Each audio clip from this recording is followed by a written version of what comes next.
Hi friends, ആർഫറയിലേക്ക് എല്ലാവർക്കും സ്വാഗതം.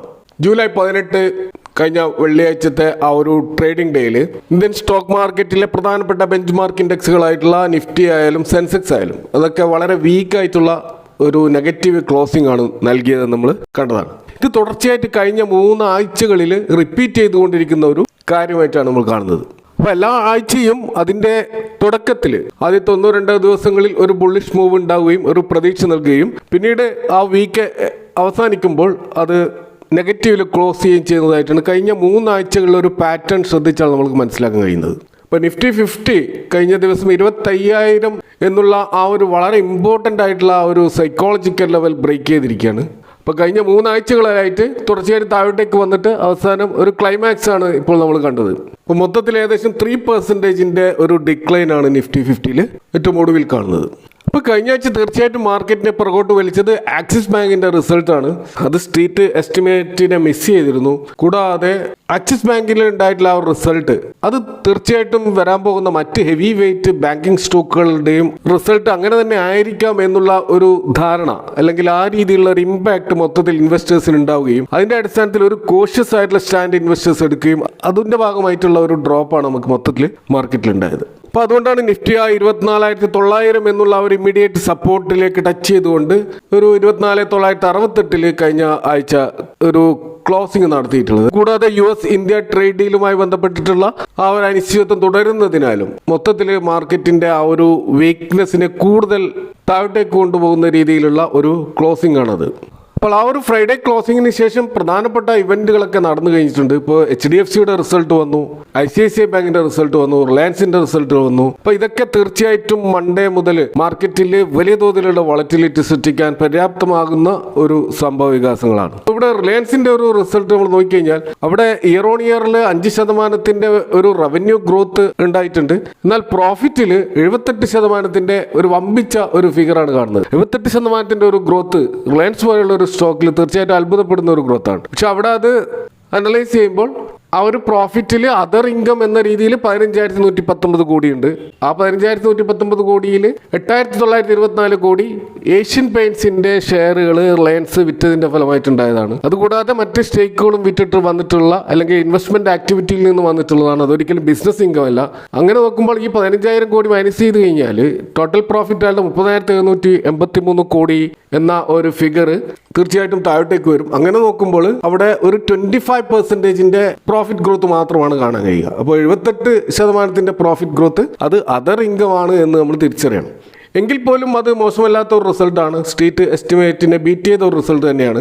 Oil and gas segment ഒഴിച്ചിട്ടുള്ള റിലയൻസിന്റെ മറ്റ് എല്ലാ ബിസിനസ് സെഗ്മെന്റിലും വമ്പിച്ച ഗ്രോത്താണ്. ഓയിൽ ആൻഡ് ഗ്യാസ് 4% ഒരു ഡീ ഗ്രോത്ത് ഉണ്ടായിട്ടുണ്ട്.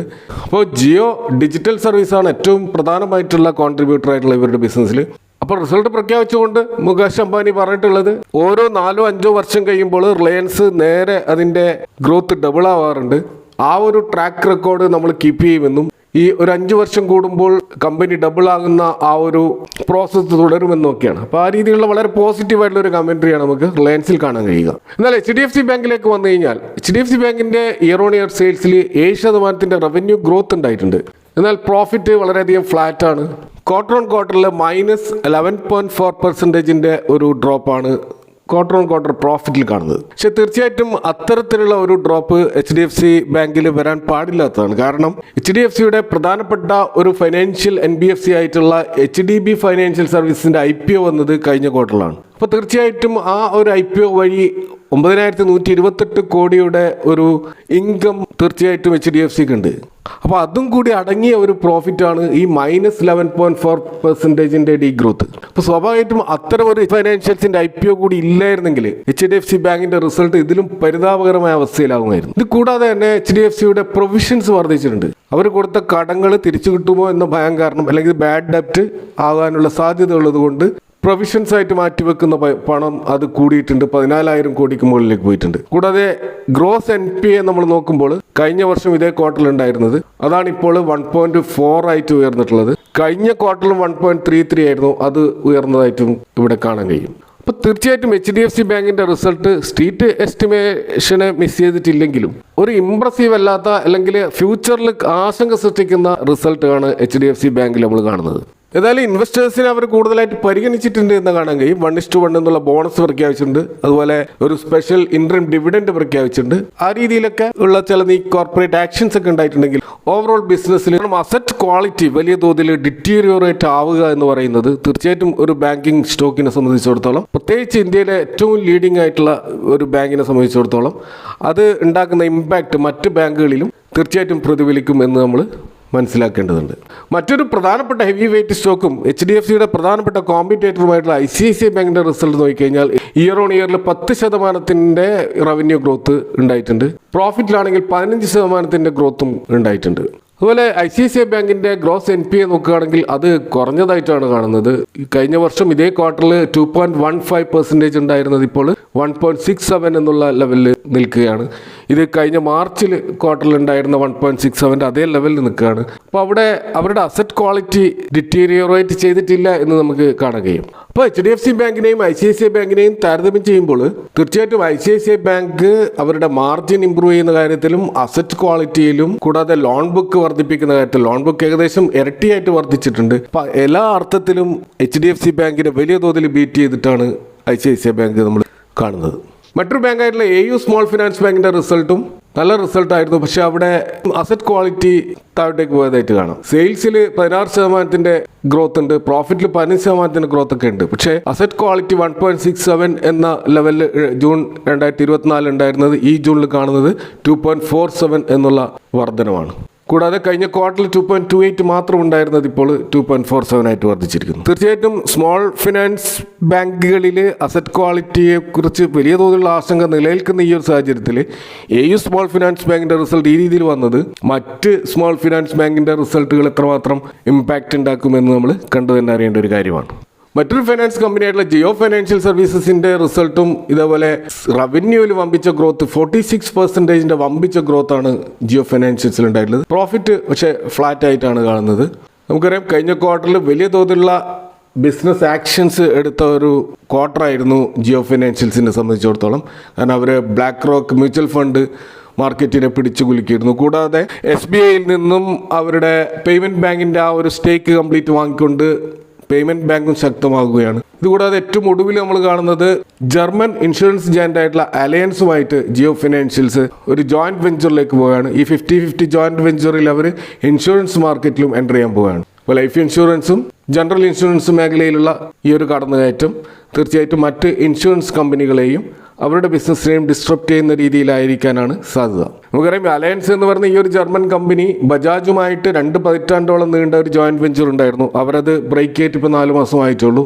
അതിനുശേഷമാണ് അവരിപ്പോൾ ജിയോ ആയിട്ടുള്ള ഒരു ടൈപ്പിലേക്ക് വരുന്നത്. ഇതുപോലെ ബാങ്കിങ് സെക്ടറിലെ റീറ്റെയിലേഴ്സിന്റെ വളരെ ഫേവറേറ്റ് ആയിട്ടുള്ള സ്റ്റോക്ക് ആയിട്ടുള്ള യെസ് ബാങ്ക്, അതിന്റെ റിസൾട്ടും നമ്മൾ പരിശോധിച്ച് കഴിഞ്ഞാൽ റവന്യൂ ഫ്ലാറ്റ് ആയിട്ടാണ് കാണുന്നത്. റവന്യൂവിൽ വലിയ ഗ്രോത്ത് കാണുന്നില്ലെങ്കിൽ പ്രോഫിറ്റിൽ വമ്പിച്ച ഗ്രോത്താണ്. 56% ഗ്രോത്താണ് പ്രോഫിറ്റിൽ ഉണ്ടായിട്ടുള്ളത്.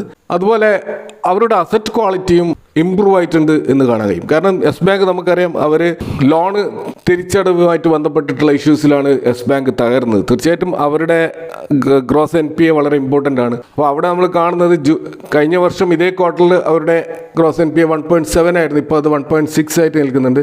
കഴിഞ്ഞ ക്വാർട്ടറിൽ 1.6 ആയിരുന്നു. അപ്പോൾ ആ ഒരു അസറ്റ് ക്വാളിറ്റി അവർ മെയിൻറ്റെയിൻ ചെയ്യുന്നുണ്ട് എന്ന് നമ്മൾ വ്യക്തമായിട്ട് ഇതിൽ നിന്ന് മനസ്സിലാക്കാം. അപ്പോൾ തീർച്ചയായിട്ടും പല കമ്പനികളുടെ ഇത്തരത്തിലുള്ള ഏർണിങ്സ് തീർച്ചയായിട്ടും നമ്മൾ മൺഡേ കാണാൻ പോകുന്ന മാർക്കറ്റിൽ ആ ഒരു 24,900 എന്നുള്ള ലെവലിൽ നിഫ്റ്റി സസ്റ്റെയിൻ ചെയ്യുന്നില്ലെങ്കിൽ 24,800 എന്നുള്ളതാണ് ഇമ്മീഡിയറ്റ് ആയിട്ടുള്ള ഒരു സപ്പോർട്ട്. അവിടെയും നിൽക്കുന്നില്ലെങ്കിൽ 24,600, 24,400 വരെ പോകാനുള്ള സാധ്യതകൾ തീർച്ചയായിട്ടും നിഫ്റ്റിയിൽ ഉള്ളതായിട്ടാണ് മൊത്തത്തിലുള്ള ഏർണിങ്സും അതേപോലെ തന്നെ മറ്റ് ഗ്ലോബൽ ക്യൂസും വെച്ച് നമുക്ക് പറയാൻ കഴിയുന്നത്. എന്നാൽ പോസിറ്റീവായിട്ടുള്ള ട്രിഗർ പോയിന്റുകൾ വരികയാണെങ്കിൽ പ്രത്യേകിച്ച് ട്രേഡ് ഡീലുമായി ബന്ധപ്പെട്ടോ അല്ലെങ്കിൽ മറ്റ് നല്ല ഹെവി വെയിറ്റ് റിസൾട്ടുകൾ വന്നു കഴിഞ്ഞാലോ ചിലപ്പോൾ മാർക്കറ്റിന് ഒരു റീബൗണ്ട് ഉണ്ടായേക്കാം. അതേപോലെ തന്നെ റിലയൻസിൻ്റെയും ICICIയുടെയും ആ ഒരു റിസൾട്ട് വളരെ പോസിറ്റീവായിട്ട് മാർക്കറ്റ് എടുക്കുകയാണെങ്കിൽ തീർച്ചയായിട്ടും ഒരു റീബൗണ്ട് മാർക്കറ്റ് ഉണ്ടാകും. അങ്ങനെയാണെങ്കിൽ 25,200 എന്നുള്ള ഒരു സപ്പോർട്ട് ലെവലിലേക്കൊക്കെ നിഫ്റ്റി എത്താനുള്ള സാധ്യതയുള്ളത്. അപ്പോൾ ആ ഒരു ലെവലും കൂടി ബ്രേക്ക് ചെയ്യുകയാണെങ്കിൽ നമ്മുടെ അടുത്ത റെസിസ്റ്റൻസ് ലെവൽ എന്ന് പറയുന്നത് 25,500, 25,600 ലെവലാണ്. നമ്മൾ ഒരു ഡെറിവേറ്റീവ് മാർക്കറ്റിലുള്ള ഓപ്പൺ ഇൻട്രസ്റ്റ് നോക്കിക്കഴിഞ്ഞാൽ പുട്ട് സൈഡിൽ ഹയസ്റ്റ് ഓപ്പൺ ഇൻട്രസ്റ്റ് കാണുന്നത് 25,000, 25,900 എന്നീ ലെവലുകളിലാണ്. കോൾ സൈഡിൽ നമ്മൾ കാണുന്ന 25,200 എന്ന ലെവലാണ് ഏറ്റവും ഹയസ്റ്റ് ഓപ്പൺ ഇൻട്രസ്റ്റ് റേറ്റ് കാണുന്നത്. അപ്പോൾ അതുകൊണ്ട് തന്നെ ഈ ഒരു ലെവലുകൾ വളരെ ഇമ്പോർട്ടൻ്റ് ആയിട്ടുള്ള ഒരു ലെവലായിരിക്കും. അപ്പോൾ ഇന്ത്യ US ട്രേഡ് ഡീലുമായി ബന്ധപ്പെട്ടിട്ടുള്ള ഏറ്റവും ഒടുവിൽ കാണുന്ന ഒരു വാർത്ത, ഇന്ത്യൻ ടീം അവിടെ നിന്ന് തിരിച്ച് ഇന്ത്യയിലേക്ക് വന്നിരിക്കുകയാണ്. 5 റൗണ്ട് ഡിസ്കഷൻസ് ഓൾറെഡി നടന്നു കഴിഞ്ഞു. ഒരു ഇൻ്ററിം ട്രേഡ് ഡീല് വരുമെന്ന് തന്നെയാണ് പ്രതീക്ഷ. ഏതായാലും 26% എന്നുള്ള ആ ഒരു റെസിപ്രോക്കൽ താരിഫിൽ നിന്ന് താഴെ വരാനുള്ള സാധ്യതകളാണ് പൊതുവെ കണക്കൂട്ടപ്പെടുന്നത്. കഴിഞ്ഞ ദിവസം ട്രംപ് പറഞ്ഞിട്ടുള്ളത് യൂറോപ്യൻ യൂണിയനുമായിട്ടുള്ള ട്രേഡ് ഡീൽ ഏകദേശം 15-നും 20% ഇടയ്ക്കുള്ള ഒരു ഡീലായിരിക്കും എന്നാണ്. അപ്പോൾ ഇന്ത്യയും ആ രീതിയിലുള്ള ഒരു ഡീലായിരിക്കും തീർച്ചയായിട്ടും പ്രതീക്ഷിക്കുക. പത്രത്തിൽ വരികയാണെങ്കിൽ അത് തീർച്ചയായിട്ടും മാർക്കറ്റിൽ ഒരു പോസിറ്റീവ് ട്രിഗർ ആയിട്ട് മാറാനുള്ള സാധ്യതയുണ്ട്. അപ്പോൾ അടുത്ത ആഴ്ച മറ്റ് പല ഹെവി വെയ്റ്റ് സ്റ്റോക്കുകളുടെ റിസൾട്ട് വരുന്നത്, അതിലൊന്ന് ഇൻഫോസിസിൻ്റെ റിസൾട്ടാണ്. തീർച്ചയായിട്ടും ഓൾറെഡി IT കമ്പനികളുടെ റിസൾട്ടൊക്കെ മോശമായിരുന്നു. ഇപ്പോൾ ഇൻഫോസിൻ്റെ റിസൾട്ട് അതുകൊണ്ട് തന്നെ പ്രാധാന്യം അറിയിക്കുന്ന ഒരു റിസൾട്ടായിരിക്കും. മറ്റൊന്ന് ബജാജ് ഫിനാൻസിൻ്റെ റിസൾട്ടാണ്. പ്രത്യേകിച്ച് നോൺ ബാങ്കിങ് ഫിനാൻഷ്യൽ കമ്പനികളുടെ റിസൾട്ടുകൾ ബാങ്കിങ് റിസൾട്ടുകളുമായിട്ട് താരതമ്യം ചെയ്യുമ്പോൾ എത്രമാത്രം മാറ്റമുണ്ട് എന്നുകൂടി നമ്മൾ പരിശോധിക്കേണ്ടതുണ്ട്.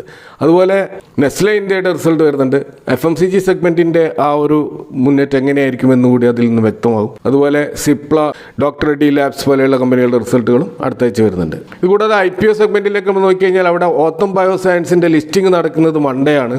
നിലവിൽ അതിൻ്റെ ഗ്രേ മാർക്കറ്റ് പ്രീമിയം 28% അപ്സൈഡാണ്. അപ്പോൾ അങ്ങനെ നോക്കുമ്പോൾ 570 എന്നുള്ള ഒരു പ്രൈസിൽ നിന്നും 733 എന്നുള്ള റേഞ്ചിലുള്ള ഒരു പ്രൈസിലാണ് ലിസ്റ്റ് ചെയ്യാൻ സാധ്യത. എന്നാൽ ലിസ്റ്റിംഗ് ഡേയിൽ ഉണ്ടാകുന്ന വളറ്റിലിറ്റിയിൽ എത്രമാത്രം ഇത് താഴോട്ടേക്ക് മുകളിലേക്ക് പോകുമെന്ന് നമുക്കിപ്പോൾ പറയാനാവില്ല. എങ്കിലും ഒരു ലിസ്റ്റിംഗ് ഗെയിൻ നേടാൻ സാധ്യതയുള്ള ഒരു IPO ആയിട്ടാണ് നമുക്കിത് കാണാൻ കഴിയുക. അതുപോലെ NSDLൻ്റെ IPO അതും ഈ ആഴ്ച പ്രതീക്ഷയായിരുന്നു. പക്ഷേ ഇതുവരെ അതിൻ്റെ ഡീറ്റെയിൽസ് വന്നിട്ടില്ല എന്നാണ് കാണാൻ കഴിയുന്നത്. ചിലപ്പോൾ അത് നെക്സ്റ്റ് വീക്കിലേക്ക് മാറിയിട്ടുണ്ടാവാം. എങ്കിൽ പോലും 5 പുതിയ IPOകളുടെ ഡേറ്റുകൾ നമുക്ക് കാണാൻ കഴിയും. അത് അടുത്ത ആഴ്ച ഓപ്പൺ ആകുകയാണ്. അതിലൊന്ന് ശാന്തി ഗോൾഡ് ഇന്റർനാഷണൽ, മറ്റൊന്ന് ബ്രിഗേഡ് ഹോട്ടൽസ് ആൻഡ് വെഞ്ചേഴ്സ്, അതുപോലെ GNG electronics, IndiQube spaces limited, property share investment trust, ഇങ്ങനെയുള്ള 5 IPOകളാണ് വരുന്നത്. പക്ഷേ ഈ IPOകളൊക്കെ അത്ര പ്രാധാന്യം അർഹിക്കാത്ത IPOകളാണ്. കാരണം ഇത് 400-700 ആ ഒരു റേഞ്ചിലാണ് ഇതിൻ്റെയൊക്കെ IPO സൈസ് നമ്മൾ കാണുന്നത്. അപ്പോൾ എങ്കിൽ പോലും ബ്രിഗേഡ് ഹോട്ടൽസിൻ്റെയും GNG ഇലക്ട്രോണിക്സിൻ്റെയും IPO വളരെ പ്രാധാന്യം അറിയിക്കുന്ന ഒരു IPO ആണ്. ഫോറിൻ ഇൻസ്റ്റിറ്റ്യൂഷണൽ ഇൻവെസ്റ്റേഴ്സിൻ്റെ സെല്ലിംഗ് ആണ് നമ്മളെ മാർക്കറ്റിനെ ഇപ്പോൾ ഡൗൺവേർഡിൽ കൊണ്ടുപോകുന്നത്.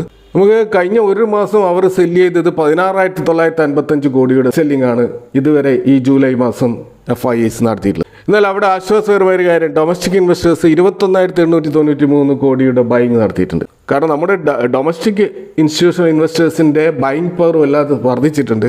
അതുകൊണ്ട് തന്നെ മാർക്കറ്റിനെ ഇപ്പോൾ താങ്ങി നിർത്തുന്നത് തീർച്ചയായിട്ടും ഡൊമസ്റ്റിക് ഇൻസ്റ്റിറ്റ്യൂഷൻ ഇൻവെസ്റ്റേഴ്സാണ്. പ്രത്യേകിച്ച് മ്യൂച്വൽ ഫണ്ട് വഴി വന്നുകൊണ്ടിരിക്കുന്ന എക്സസ് ആയിട്ടുള്ള ക്യാഷാണ് അവർക്ക് ഈ രീതിയിലുള്ള ഒരു ബൈങ് പവർ കൊടുത്തിരിക്കുന്നത്. അതുപോലെ തന്നെ RBIയുടെ മോണിറ്ററി കമ്മിറ്റി മീറ്റിംഗ് അത് ഓഗസ്റ്റ് 4-6 തീയതികളിൽ നടക്കുന്നുണ്ട്. അപ്പോൾ തീർച്ചയായിട്ടും നിലവിലെ ഇൻഫ്ലേഷൻ അണ്ടർ കൺട്രോളാണ്. കൂടാതെ ക്രൂഡ് ഓയിൽ പ്രൈസുകളൊക്കെ വളരെ സ്റ്റേബിളാണ്. 70-ൽ താഴെ എന്ന ലെവലിൽ തന്നെയാണ് ഇപ്പോൾ നിൽക്കുന്നത്.